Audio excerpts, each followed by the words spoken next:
Good afternoon, everyone. Welcome to this afternoon's business meeting. Before we begin, I'd like to ask everybody to please bow your head for a moment of silent reflection.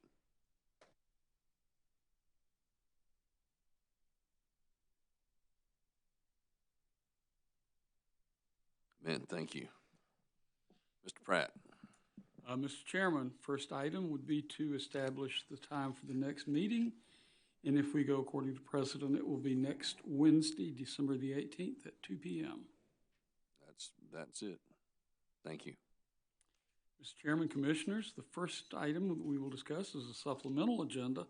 It's docket number 2019-352C, and this matter concerns the distribution of USF funds. Mr. Chairman. Commissioner Howard. Mr. Chairman, I move we grant South Carolina Office of Regulatory Staff's request that the Commission authorize the Office of Regulatory Staff to resume the disbursement of monthly USF payments to Frontier Communications of the Carolinas, LLC. So move, Mr. Chairman. Thank you. You've heard Commissioner Howard's motion. Are there questions or comments? Not all in favor, please say aye. Aye. All opposed, no. Motion carries. Thank you. Mr. Chairman and Commissioners, moving to our regular utilities agenda. Item number 1 is docket number 2019-290WS, and we have a petition to intervene. Mr. Chairman. Commissioner Hamilton.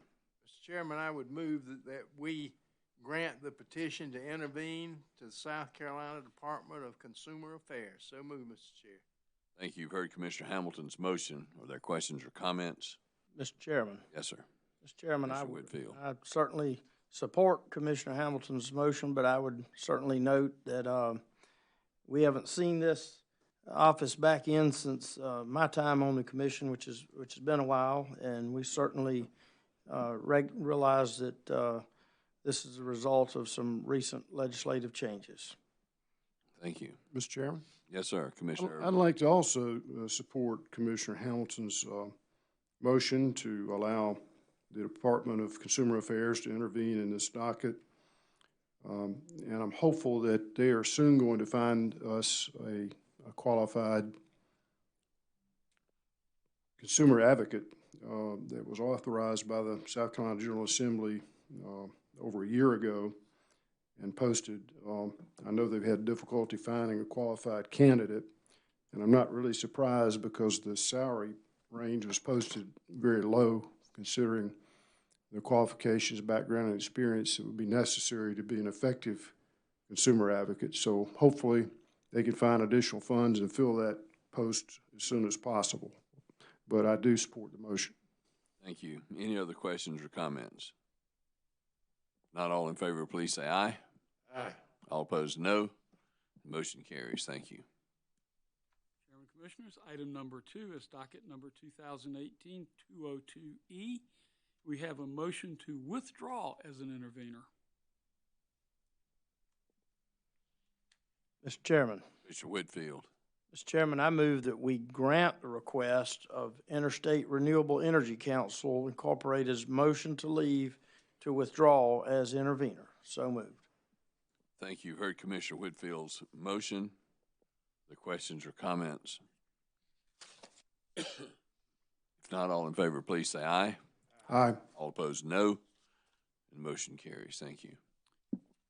Chairman and Commissioners, item number 3 involves docket number 2019-368E, and this matter involves a request to approve the transfer of property.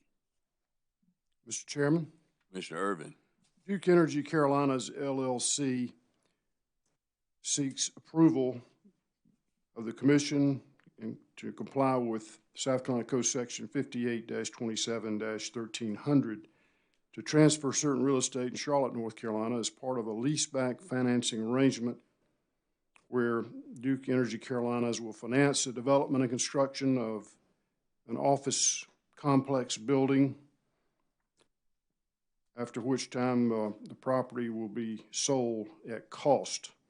The original cost of the property, we're told, is $27,500,000 and will be credited as a reduction of the amount carried on the books of the company under account 101 electric plant in service.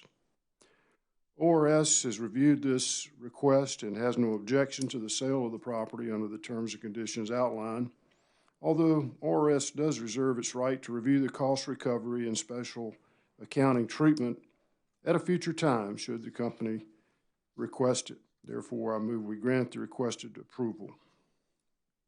Thank you. You've heard Commissioner Irvin's motion. Are there questions or comments?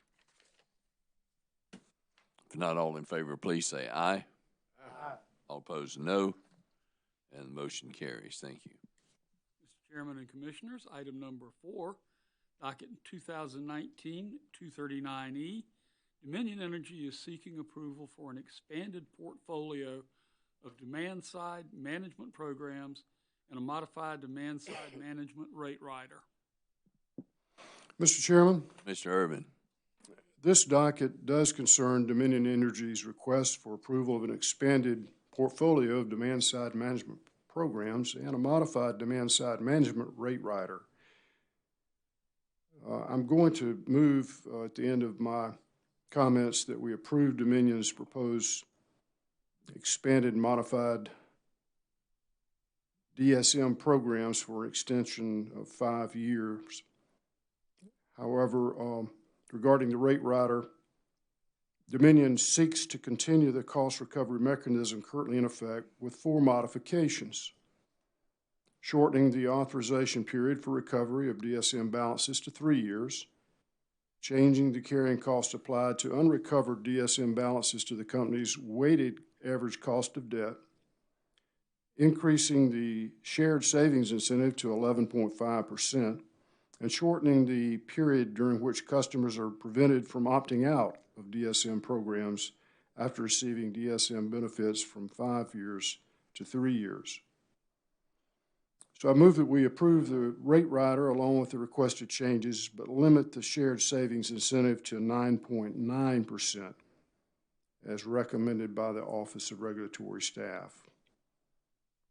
Other substantive issues regarding Dominion's DSM EE programs include: 1, the intervenor's proposal for a 1% efficiency target; 2, expanding the size of the Neighborhood Energy Efficiency Program; 3, relaxing the income standards for neighborhoods qualifying for the Neighborhood Energy Efficiency Program; 4, adding additional measures to the Neighborhood Energy Efficiency Program for low to moderate income customers; 5,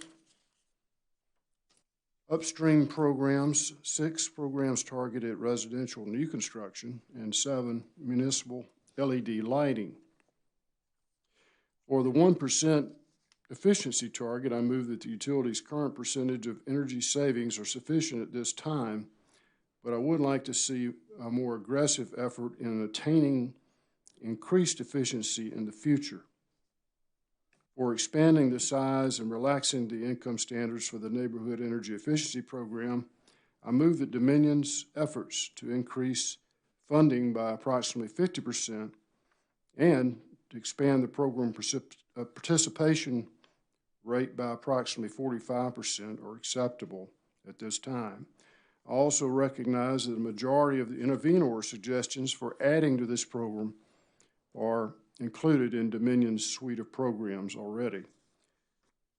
For upstream programs designed to incentivize equipment manufacturers, I believe it's difficult to ensure that the incentives from such programs are in fact driving customer choice of high efficiency products, and therefore find it's more effective to focus on incentives paid directly to customers.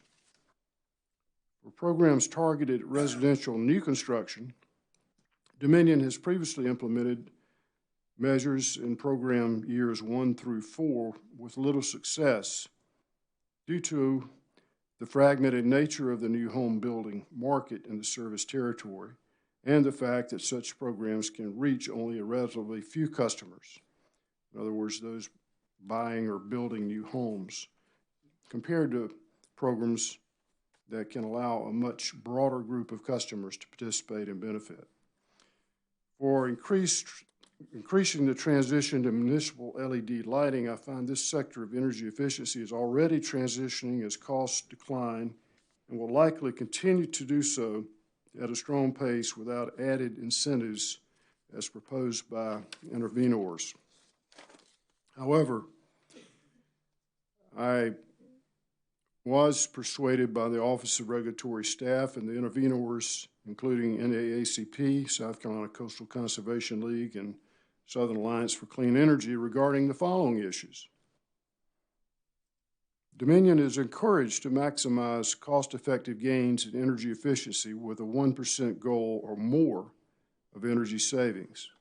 To this end, I move that we require the next potential study to evaluate technical potential, economic potential, and maximum achievable potential.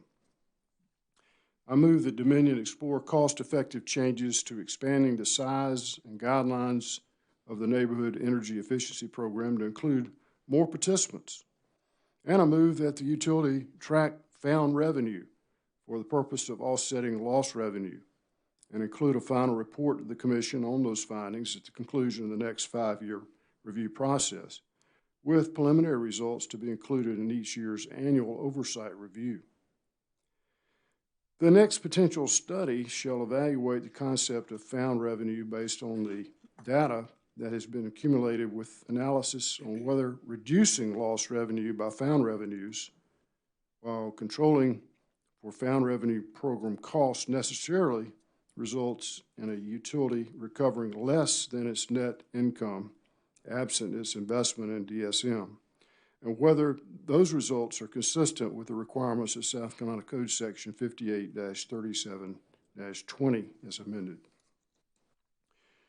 Regarding Dominion's request to modify, amend, terminate, and/or add any measure or program to its suite of programs for DSM-EE without the requirement of seeking prior commission approval, I move that we grant this request in conformity with the existing authority found in Commission Order Number 2010-472 that was subsequently reaffirmed by Commission Order Number 2013-826. As these prior orders provided for flexibility that allowed Dominion to implement its DSM programs in an efficient manner and provide the ability to adjust these programs as market conditions evolve. However, in these prior orders, the company will report such modifications or changes to the Commission as part of its annual review filings. Further, the utility must seek approval from the Commission prior to canceling any of these programs. Regarding the late filed exhibit and subsequent motion to strike filed by Dominion, the submission by the interveners provides an extensive proposal or group of proposals in response to my request for a late filed exhibit. Having said that, the proposal goes beyond the scope of the request and has not been subject to discovery or cross-examination. Section 2.1 of the efficiency intervenor's late filed exhibit is directly responsive to my request in certain particulars, and therefore I move the Commission strike the late filed exhibit except for Section 2.1.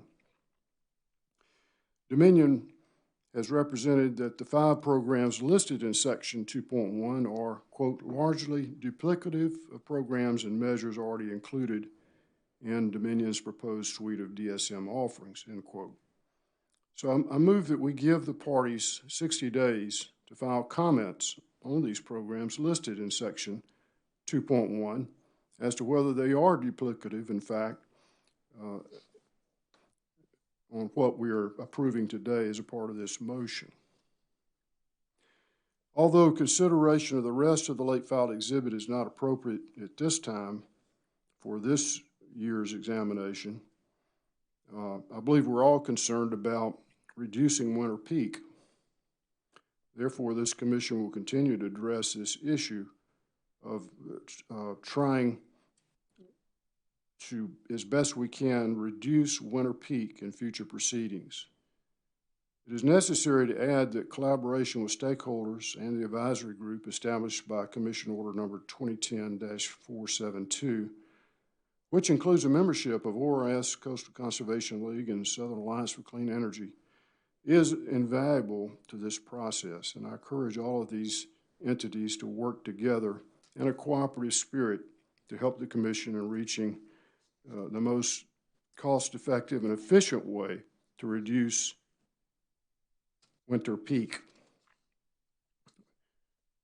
Winter peak, of course, is important in other ways because it impacts everything that we do. So it's a very important part of our work, and this is why we want to put special emphasis on it.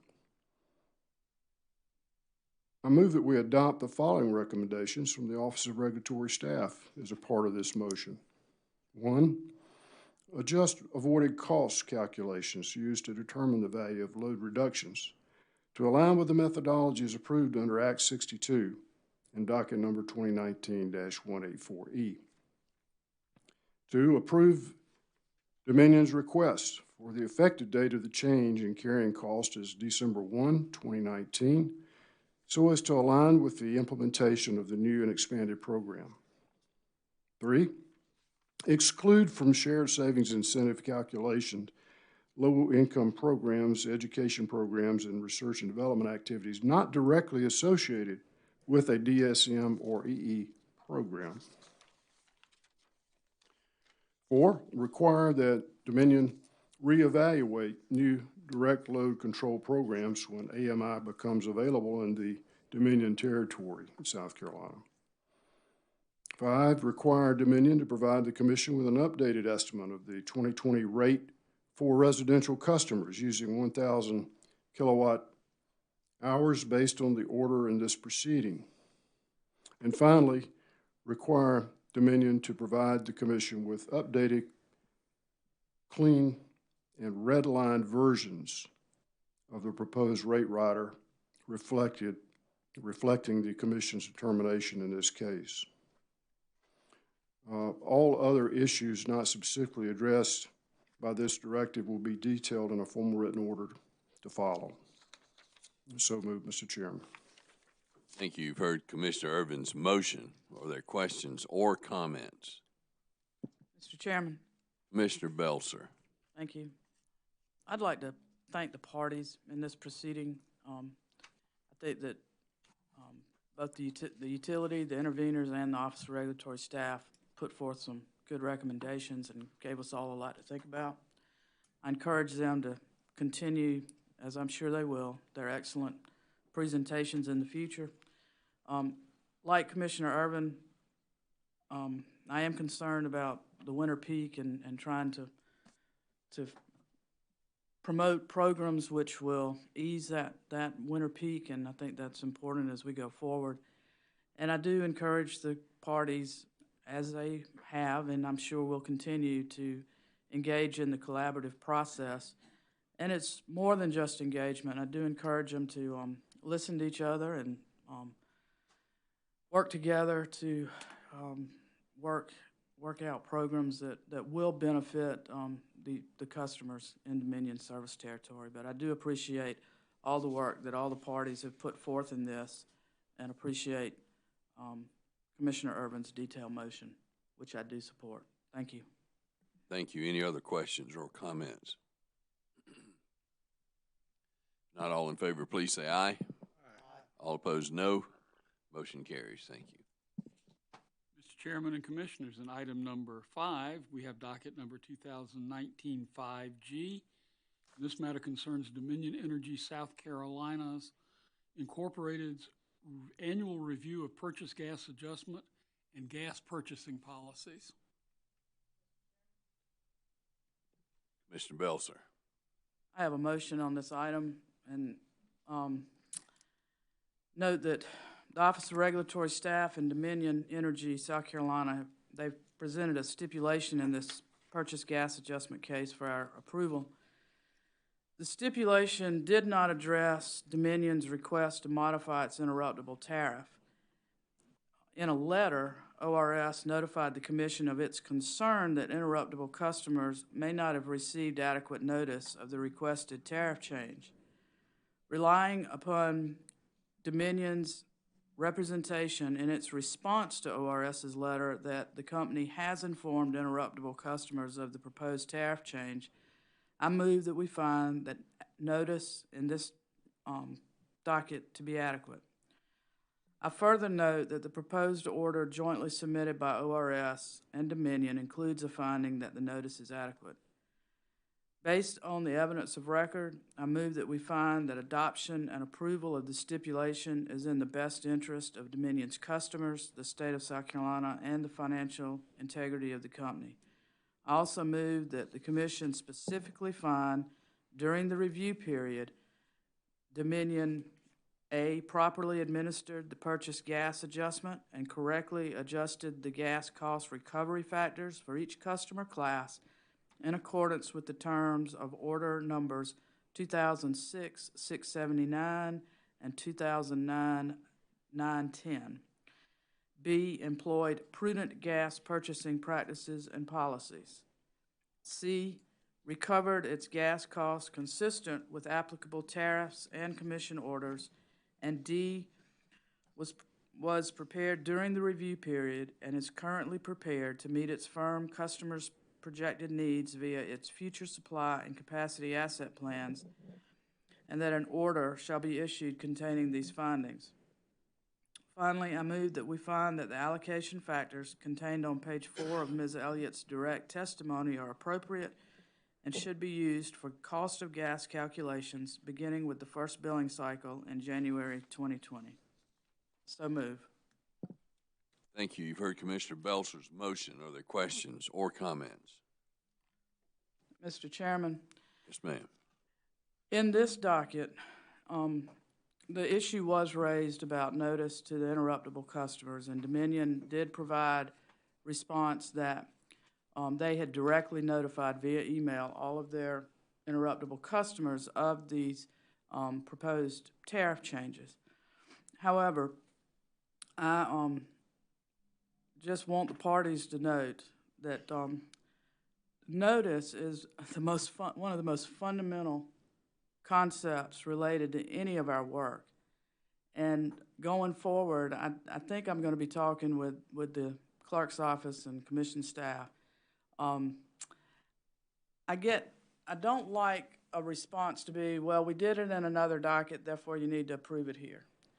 That's never an acceptable. And whether or not we need to move forward in another proceeding with requiring that the notice include these changes, I think is something that we're going to need to discuss. I don't think that this is that any change to tariff provisions or riders or any of these documents that control the service between the utility and the customer, I don't think these changes just pop up overnight. And I think that the utilities know they're going to make these changes, and it's just a basic premise that that parties and everyone should be notified. Not only the customers, but ORS or any possible intervener and the commission. I know that the purchase gas docket does not start with the filing of an application. It is an annual proceeding, and the notice goes out. But I think we're going to need to look at our internal processes to make sure that we can, going forward, make sure that there are no surprises that come in when testimony is filed as far as what issues are going to be addressed. But I do note that in this case, notice was provided to these customers directly, and we do find that sufficient.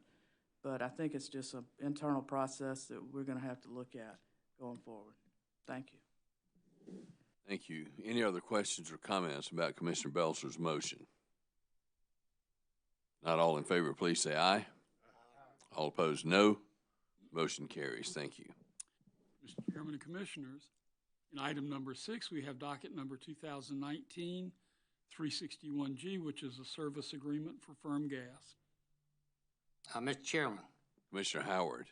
Chairman, I move we grant the request of Dominion Energy for approval of a service agreement for firm gas between Pyramid Charleston Tenant LLC and Dominion Energy South Carolina Incorporated.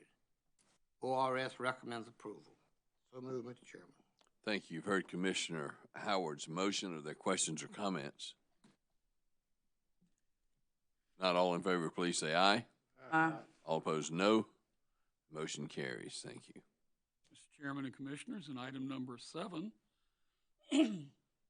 docket number 2009-177G, we also have a service agreement for firm gas. Mr. Chairman.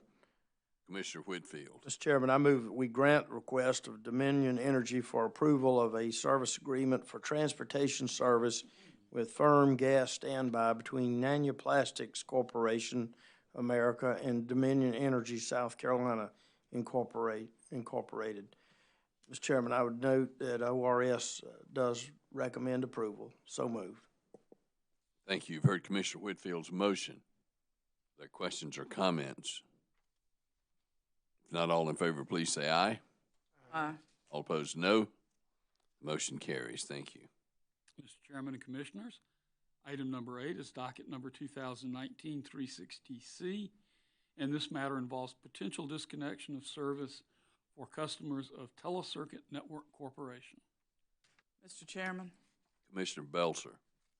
I move that we request ORS to provide a report of, regarding the status of any customer complaints or service problems related to the disconnection of service by Telecircuit Corporation.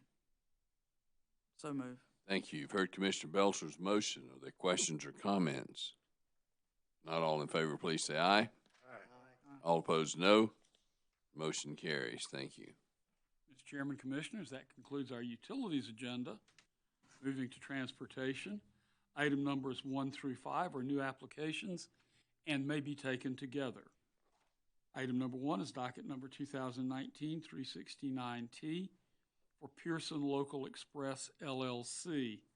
Item number 2 is docket number 2019-371T, First Class Express Medical Transport LLC.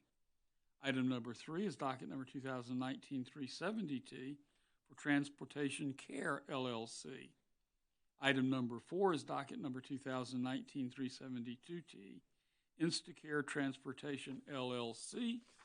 And item number 5 is docket number 2019-306T, Bryce and Brent Trucking Incorporated, DBA B&B Relocation Services.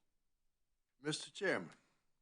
Commissioner Hamilton. Mr. Chairman, I would move we grant the new applications as identified by Mr. Pratt in items 1 through 5. So move, Mr. Chair. Thank you. You've heard Commissioner Hamilton's motion. Are there questions or comments? Not all in favor, please say aye. Aye. Aye. All opposed, no. And motion carries. Thank you. Mr. Chairman, Commissioners, in item number 6, docket number 2018-268T, we have a request to cancel. Mr. Chairman. Commissioner Howard. Mr. Chairman, I move we grant the request of Midlands Movers LLC to cancel a Class E household goods certificate number 9856. So move, Mr. Chairman. Thank you. You've heard Commissioner Howard's motion. Are there questions or comments? Not all in favor, please say aye. Aye. All opposed, no. Motion carries. Chairman, Commissioners, in item number 7, we have docket number 2007-457T, which is another request to cancel. Mr. Chairman, Commissioner Belzer. I move that we grant the request of A to Z Moving and Services Incorporated to cancel Class E household goods certificate number 9769. So move. Thank you. You've heard Commissioner Belzer's motion. Are there questions or comments? Not all in favor, please say aye. Aye. Aye. All opposed, no. And the motion carries. Thank you. Item number 8, docket number 2019-231T, is a request for an extension of time. Mr. Chairman, Commissioner Irvin. I move that we grant the request of C.J. Watson Transportation LLC for an extension of time until January 20, 2020 to comply with the Commission rules and regulations. So moved. Thank you. You've heard Commissioner Irvin's motion. Are there questions or comments? Not all in favor, please say aye. Aye. Aye. All opposed, no. The motion carries. In item number 9, we have docket number 2019-256T, which is also a request for an extension of time. Mr. Chairman. Commissioner Whitfield. Mr. Chairman, I move we grant the request of Erskine J. Carter doing business as Carter Transit for an extension of time until April 20th, 2020 to comply with commission rules and regulations. Thank you. You've heard Commissioner Whitfield's motion. Are there questions or comments? If not, all in favor, please say aye. Aye. All opposed, no. And the motion carries. Thank you. Mr. Chairman, Commissioners, in item number 10, we have docket number 2019-288T, yet still another request for an extension of time. Mr. Chairman. Commissioner Hamilton. Mr. Chairman, I would move we grant requests for Precious Older Daycare Incorporated for a 60-day extension of time until March 3rd, 2020 to comply with extension of time rules and regulations of the commission. Thank you. You've heard Commissioner Hamilton's motion. Are there any questions or comments? Not all in favor, please say aye. Aye. All opposed, no. Motion carries. Thank you. Item number 11, docket number 2019-175T, we have a final request for extension of time. Mr. Chairman.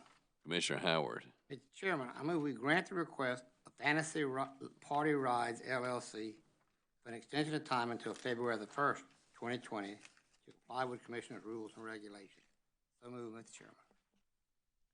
Thank you. You've heard Commissioner Howard's motion. Are there questions or comments? Not all in favor, please say aye. Aye. All opposed, no. Motion carries. Thank you. Mr. Chairman and Commissioners, in item number 12, we have docket number 2019-102T, which is a request to rescind a commission order. Mr. Chairman, Commissioner Belzer. I move that the commission grant the request of Joyful Time Rides LLC to rescind commission order number 2019-217. So move. Thank you. You've heard Commissioner Belzer's motion. Are there questions or comments? Not all in favor, please say aye. Aye. All opposed, no. And the motion carries. Thank you. Mr. Chairman and Commissioners, item number 13 is docket number 1999-74T, which is a request to amend. Mr. Chairman, Commissioner Irvin. I move that we grant the request of Jimmy Moore and J. Moore Moving LLC to amend their Class E Household Goods Certificate number 9697C to read, quote, Jimmy Moore Moving LLC, end quote. So moved. Thank you. You've heard Commissioner Irvin's motion. Are there questions or comments? Not all in favor, please say aye. Aye. Aye. All opposed, say no. And the motion carries. Mr. Chairman and Commissioners, item number 14 is docket number 2013-438T, another request to amend. Mr. Chairman.